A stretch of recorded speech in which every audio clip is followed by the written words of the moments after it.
স্বরাষ্ট্র দপ্তরের অধীন পশ্চিমবঙ্গ পুলিশ কলকাতা পুলিশকে নতুন জায়গায় নিয়ে যেতে পারবো। আইপিএসদের কথা বলছি না, ওরা সেন্ট্রাল স্কেলে বেতন পায়, ডিএ পায়। তার নিচে যারা আছে আপনাদের কথা ভাবা হয়নি। ভারত সরকারের সঙ্গে 42% ডিএ গ্যাপ ছিল। একদিনে পারবো না, সময় দিতে হবে। বাজেটে ঘোষণা হয়েছে 20% ডিএ অক্টোবর মাসে পাবেন। মাননীয় মুখ্য সচিব মহোদয় 4টি টোল ফ্রি নাম্বার ঘোষণা করেছেন, যেই নাম্বারগুলি একটি হলো 1800 3450166, 1800 3450167, 1800 3450168, 1800 3450169। গোটা রাজ্য জুড়ে বিগত সরকারের সময় যেভাবে পুলিশ, স্বরাষ্ট্র দপ্তর তথা সামগ্রিকভাবে এই রাজ্যের বদনাম হয়ে গেছে, সেই জায়গা থেকে আমরা বেরিয়ে আসতে চাই। তাই এই টোল ফ্রি নম্বরগুলো আমরা শুধু ঘোষণা করা নয়, আমি এখান থেকে প্রস্থান করে সচিবালয়ে অর্থাৎ নবান্নতে কন্ট্রোল রুমেরও পরিদর্শন করব, যেখানে সকাল 8টা থেকে রাত্রি 10টা এই কন্ট্রোল রুমগুলি চালু থাকবে। একসঙ্গে 4টি লাইনে, একসঙ্গে 4টি লাইনে 5টি নাম্বারে সবাই গোটা রাজ্য থেকে অভিযোগ করতে পারবেন, যা আমরা নিষ্পত্তি করব এবং আধুনিক প্রযুক্তির মধ্য দিয়ে। দয়া করে এই টোল ফ্রি নাম্বারগুলিকে অপব্যবহার করবেন না, ব্যক্তিগত প্রতিহিংসা চরিতার্থ করার কাজে ব্যবহার করবেন না। সঠিক তথ্য দেবেন, সঠিক তথ্য দিলে যেমন উপকার পাবেন, আবার মিথ্যা তথ্য সরবরাহ করলে সেখানেও আইনে যা বলা আছে সেটা আপনার ক্ষেত্রেও প্রয়োগ হতে পারে। তাই আমি আশা করব মাননীয় প্রধানমন্ত্রী নরেন্দ্র মোদীজির যে ভিশন আছে তাকে সামনে রেখে আমরা স্বরাষ্ট্র দপ্তরের অধীন পশ্চিমবঙ্গ পুলিশ কলকাতা পুলিশকে নতুন জায়গায় নিয়ে যেতে পারব। আমরা ইতিমধ্যে অনেকগুলি পরিকল্পনা নিয়েছি, যেটা কার্যকর করতে আমাদের একটু সময় লাগছে এবং এই সরকারের বয়স খুব বেশি হয়নি, মাত্র 10 সপ্তাহ। আস্তে আস্তে আমরা পশ্চিমবঙ্গের পুলিশের যে গরিমা, কলকাতা পুলিশের যে উচ্চতা বিগত দিনে ছিল, সেই জায়গায় নিয়ে যাওয়ার চেষ্টা করব। শুধু আমি বা আমরা নই, ভারতবর্ষের শক্তিশালী স্বরাষ্ট্রমন্ত্রী অমিত শাহজি তার 3 দিনের কলকাতা পশ্চিমবঙ্গ প্রবাসের সময় পুরো 2টো দিন, একদিন উত্তরবঙ্গে এবং একদিন কলকাতাতে এই রাজ্যে পুলিশ এবং পুলিশের বিভিন্ন বিভাগকে আরও কি করে গতিশীল করা যায়, আধুনিক করা যায়, তার প্রত্যেকটা বিন্দু নিয়ে আলোচনা এবং সিদ্ধান্ত নিয়েছেন। আমরা যদি পুলিশের সংখ্যা নিয়ে রিভিউ করি তাহলে দেখব যে যেখানে ভারতবর্ষে জনসংখ্যায় পুলিশ রয়েছে গড়ে প্রতি লক্ষে 155 জন, আমাদের রাজ্যে পুলিশ আছে 106 জন। এক্ষেত্রে আমরা উত্তরপ্রদেশের বর্তমান মুখ্যমন্ত্রী যোগী আদিত্যনাথজির নেতৃত্বে যে সরকার পরিচালিত হচ্ছে তাদেরকে আমরা অনুসরণ করতে পারি, যেখানে লক্ষে 200 জন করে পুলিশ কর্মী উত্তরপ্রদেশে আছে। আগামী কয়েক বছর পর্যায়ক্রমে 1 লক্ষ নতুন পুলিশ কর্মী নিয়োগ হবে। ইতিমধ্যে 47,000 ভ্যাকেন্সি আমাদের মধ্যে আছে। আমরা ওবিসির যে জট সেটা কাটিয়ে উঠতে পেরেছি বিধানসভার বিল এনে, এবং সুপ্রিম কোর্ট থেকে পশ্চিমবঙ্গ সরকার এক্সিট করে গেছে। আমাদের যে 14,000 পুলিশের কনস্টেবলরা ট্রেনিং নিয়ে বসে আছে কাজে যোগদান করার জন্য, তাদেরকে আমরা আসন্ন দুর্গাপূজার আগেই কাজে লাগাতে পারবো, এই ব্যবস্থা আমরা করেছি। আমরা পুলিশ কর্মীদের আবাসন, পুলিশ কর্মীদের কর্মস্থল, যেখানে পুলিশের লোকেরা কমিউনিটিতে থাকে তার কিচেন, অন্যান্য যে প্রাথমিক সুবিধাগুলি, তার জন্য আমরা ইতিমধ্যে নির্দেশিকা অর্থ বরাদ্দ করার জন্য ব্যবস্থা নিয়েছি। আধুনিক ইলেকট্রনিক সিস্টেম, সিসিটিভি থেকে বডি ক্যামেরা এবং নানা রকমের প্রযুক্তিগত সুবিধা যাতে পশ্চিমবঙ্গ পুলিশ, কলকাতা পুলিশ পায় তার ব্যবস্থা, আধুনিক কন্ট্রোল রুম করা এবং পুলিশকে একটি অত্যন্ত ডিসিপ্লিন অর্গানাইজেশনে পরিণত করার ক্ষেত্রে আমাদের প্রয়াস আমরা এগিয়ে নিয়ে যাব। আপনারা অনেক পিছিয়ে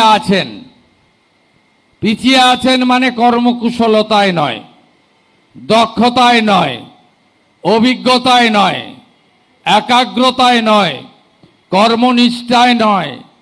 আপনারা পিছিয়ে আছেন পরিকাঠামোগত এবং সরকারের বিভিন্ন সাহায্যের ক্ষেত্রে। আমি মাননীয় ডিজিপি সাহেবকে বলেছিলাম, আপনাদের গাড়িগুলোর ইন্স্যুরেন্স থাকে না, অ্যাক্সিডেন্ট হলে পথচারী হোক, পুলিশ কর্মী হোক, কোনো ইন্স্যুরেন্স বেনিফিট পায় না। তিনি বললেন যে স্যার মিনিমাম 1 বছর লাগবে।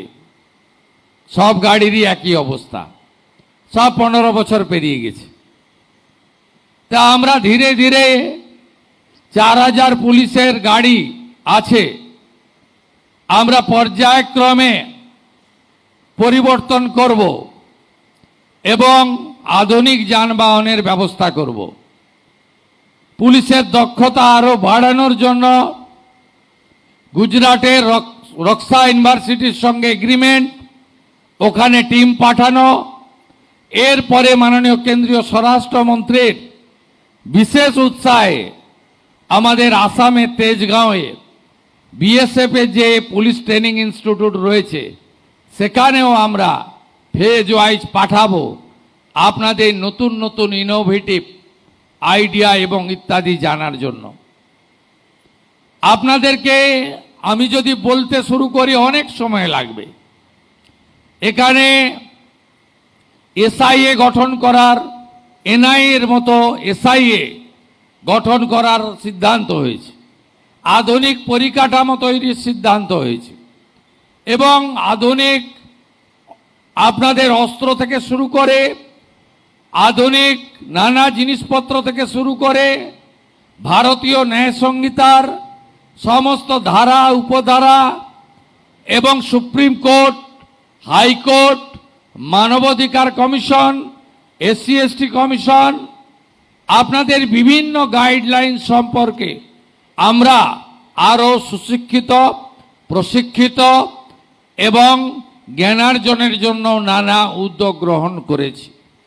আমরা মহিলা পুলিশ কর্মীদের তাদের বাড়ির কাছাকাছি পোস্টিং অর্থাৎ কনস্টেবলদের জেলায় অফিসারদের পার্শ্ববর্তী জেলাতে যাতে পোস্টিং পায় তার জন্য আমি হোম সেক্রেটারি মহোদয়াকে বলেছি, ডিজিপি সিপিকে আমি বলেছি।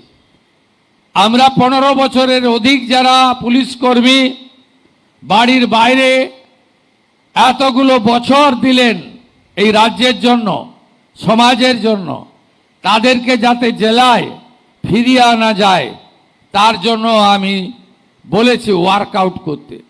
পুলিশ আবাসনের ক্ষেত্রে নতুন নতুন সুযোগ ব্যবহার, যে আবাসনগুলি আছে জল পড়ে এক একটা। কদিন আগেই আপনাদের এখানে কলকাতারই একটি পুলিশ আবাসনের ভিডিও আমার পুলিশ কর্মী পাঠিয়েছিলেন। অন্য সরকার হলে ওটা দেখে আপনাকে সাসপেন্ড করত, আর ওটা দেখার পরে আমি সিপি কলকাতাকে, ওটা সম্ভবত রাজ্য পুলিশের ডিজিপি সাহেবকে পাঠিয়ে বললাম ইমিডিয়েট সারানোর ব্যবস্থা করতে হবে। এটা যদি অন্য সরকারের সময় পাঠাতেন সাসপেন্ড করত, বলল ডিসিপ্লিন সংগঠন, ফেসবুক করে দিতে পারেন না। আপনাদের থানাগুলোর অবস্থাও কঠিন। 552টা থানা রয়েছে, অধিকাংশ থানায় বিল্ডিং নেই, অধিকাংশ থানায় ওখানে পুলিশ ব্যারাক নেই, মিনিমাম পরিশ্রুত পানীয় জল, আলো, একটু শারীরিক কসরত করার জন্য জায়গা, মাঠ, জিম, যেগুলো মিনিমাম লাগে কোনো ব্যবস্থাই নেই। আমি ধন্যবাদ জানাবো কেন্দ্রীয় স্বরাষ্ট্রমন্ত্রীকে। আমরা 120টা থানাকে আপগ্রেড করার জন্য প্রস্তাব দিয়েছিলাম। স্বরাষ্ট্রমন্ত্রী কেন্দ্রীয় স্বরাষ্ট্র সচিবকে বলেছেন যে আরও বেশি সংখ্যক পাঠাও। আমরা তো 250-300 পাঠানোর ব্যবস্থা নিচ্ছি, যাতে ভারত সরকারের সাহায্য নিয়ে আমরা আরও বেশি করে আমাদের পরিকাঠামোগুলো তৈরি করতে পারি। পুলিশ কর্মচারীদের শুধু কর্মসংস্থান নয়, শূন্যপদ পূরণ নয়, অর্থনৈতিক অবস্থাও অত্যন্ত খারাপ। কারণ আপনারা গোটা ভারত যখন 6th পে কমিশন পেয়ে গেছে, আপনারা তখন 7th পে কমিশনেই আপনারা পাননি। 7th পে কমিশনই পাননি। আমরা 7th পে কমিশন তৈরি করে দিয়েছি। আগামী কয়েক মাসের মধ্যে রিপোর্ট এসে গেলে 7th পে কমিশনও কার্যকর করে দেব। কারণ বহু রাজ্যে এবং কেন্দ্রীয় সরকারে 8th পে কমিশনের কমিটি তৈরি হয়ে গেছে। আপনাদের সঙ্গে আইপিএসদের কথা বলছি না, ওরা সেন্ট্রাল স্কেলে বেতন পায়, ডিএ পায়। তার নিচে যারা আছে আপনাদের কথা ভাবা হয়নি। ভারত সরকারের সঙ্গে 42% ডিএ গ্যাপ ছিল। একদিনে পারবো না, সময় দিতে হবে। বাজেটে ঘোষণা হয়েছে 20% ডিএ অক্টোবর মাসে পাবেন। এবং আমি অর্থ সচিবকে বলেছি, অর্থমন্ত্রীকে বলেছি যে পুজোর মাসে, পুজোর আগে অক্টোবরের বেতন দিতে এবং 20% অ্যাডিশনাল দিতে। তাই আপনাদের সব কাজে আমার নজর রয়েছে। আপনারা তারাতলাতে যেভাবে 17টা মানুষকে বাঁচিয়েছেন, hats off to Kolkata police. রাজ্য পুলিশ যেভাবে বারুইপুরের ইনসিডেন্টে 0 টলারেন্স দেখিয়েছে, hats off to DGP and his team. মা বোন কন্যাদের উপরে অত্যাচার, আপনার যা করার করবেন, আইন মেনেই করবেন, আমি আছি। আমরা আর অভয়া চাই না। Baruipur is a very pathetic painful incident. কিন্তু সরকার চুপ করে থাকেনি। পুলিশ মন্ত্রীর মুখ উজ্জ্বল করেছে। আমি আপনাদের কাছে কৃতজ্ঞ। আপনাদের এটা মাথায় রেখে চলতে হবে। আজকে সকালেও কলকাতা পুলিশ এবং এসটিএফ কলকাতার পুরুলিয়া ডিস্ট্রিক্ট পুলিশকে ধন্যবাদ জানিয়েছি। একেবারে সিনেমার কায়দায় গেঁজা ভর্তি ট্রাক আটকেছে, রিকভারি করেছে। প্রচুর ছড়িয়ে পড়েছে এই যে সামাজিক ব্যাধি, এই ধরনের গেঁজা, চরস, হেরোইন, ফেন্সিডিল, ড্রাগের জন্য গোটা সমাজ ব্যবস্থা নষ্ট হয়ে যাচ্ছে। পুলিশকেই এর সমাধান করতে এগিয়ে আসতে হবে, জনজাগরণের কাজ করতে হবে। পুলিশ শুধু ল অ্যান্ড অর্ডার দেখলে হবে না। পুলিশকে, কলকাতা পুলিশের একটা স্কিম প্রকল্প আছে। যে সমস্ত বয়স্ক লোক রয়েছে, সেই বয়স্ক লোকেদেরকে, যাদের দেখাশোনার কেউ নেই, ছেলে মেয়ে বিদেশে চলে গেছে, একাই থাকেন, আপনাদের একটা স্কিম আছে, ডিফাঙ্গ হয়ে আছে। দেখবেন কলকাতা পুলিশের যেখানে যেখানে ওসিরা, সার্জেন্টরা, অফিসাররা আছে, ওই এলাকায় বয়স্ক মানুষরা, তাদেরকে সাহায্য করবেন। এর জন্য আপনাদের আমরা দেখব। আগে বামফ্রন্টের আমলে নন গেজেটেড পুলিশ অ্যাসোসিয়েশন এবং পুলিশ অ্যাসোসিয়েশন আর নন গেজেটেড দুটো সংগঠন ছিল। পরবর্তীকালে আগের লোকেরা ওয়েলফেয়ার করলো। ওয়েলফেয়ার তো কি, সে আমি আর বলতে চাই না। মুখ্যমন্ত্রী, আমার দায়িত্ব অনেক, আপনারা সব জানেন, অভিজ্ঞতা ভালো নেই। তো আমি কিছুদিনের মধ্যে এমন একটা বোর্ড তৈরি করে দেব আপনাদের ওপিনিয়ন নিয়ে, যারা রাজনীতি করবে না। যে পার্টি আমি বিলংস করি তার শাখা সংগঠন হবে না, কিন্তু প্রকৃতপক্ষে পুলিশ কর্মচারীদের, পুলিশ কর্মীদের ওয়েলফেয়ারের জন্য কাজ করবে। শুধু ওয়েলফেয়ার মানে বেতন বৃদ্ধি নয়, আরও আপনাদের স্পোর্টসম্যান হতে হবে, আরও খেলাগুলোতে পার্টিসিপেট করতে হবে। কোন মাঠ ব্যবহার করতে চান বলুন, আমি ব্যবস্থা করে দেব। কতগুলো জিম চান বলুন, আমি করে দেব। কত স্পোর্টস মেটেরিয়াল চান বলুন, আমি করে দেব। কোন খেলাতে পার্টিসিপেট করতে চান বলুন, আমি ব্যবস্থা করে দেব।